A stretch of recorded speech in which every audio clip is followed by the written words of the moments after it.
Hello, my name is Daniel Torres. I'm a pharmacist biochemist and I'm a acupuncturist by passion. My first contact with acupuncture took place as soon as I finished biochemistry 20 years ago. 17 years later, I took a course at ECAN, School of Natural Medicine in Goa, India.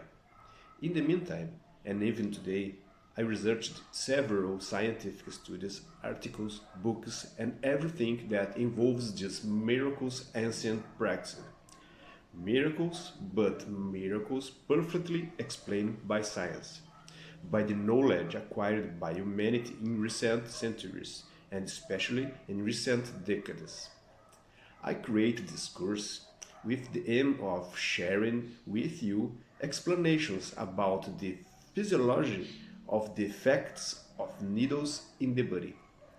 Knowing the physico-chemical mechanisms through which needles act, it becomes easier to understand and correctly apply treatments.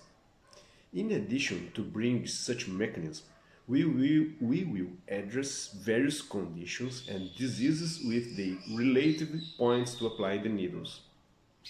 The first thing to know we must keep in mind is that acupuncture does not treat all diseases objectively. There will be pathologies that cannot be cured by needles.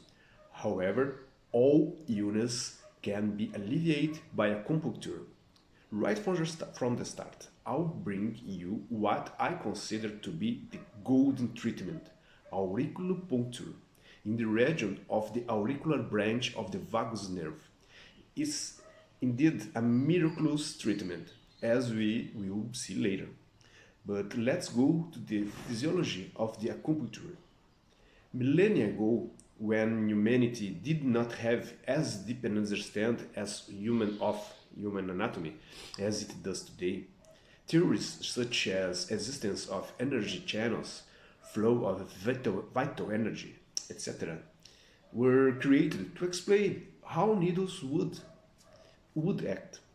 Considering that electrons are negative charges that circulate in appropriate conductors and that the flow of electrons stimulates nerve ends, there is no nonsense in talking about energy channels when talking about acupuncture.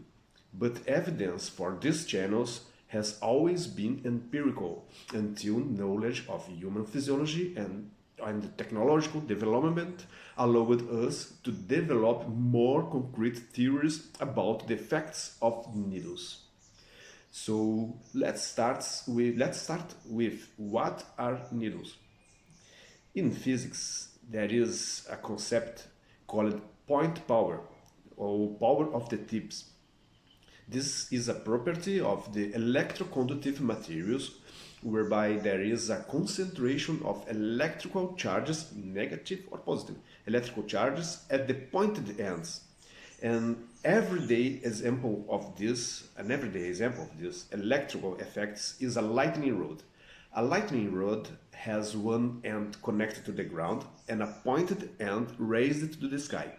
When storms occur and the electrically charged clouds approach to the lightning rod, the tip power effect causes electrical charges to accumulate at the end of the lightning rod, and through the attraction, the cloud discharges its energy through the rod. Now, we need to know that our blood is made of approximately 17% of water, intra and extracellular. In this water, ions, atoms, or charged molecules that have an electrical charge are dissolved.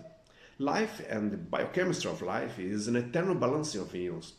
Chemical reactions do not cease in order to maintain the balance of our organism.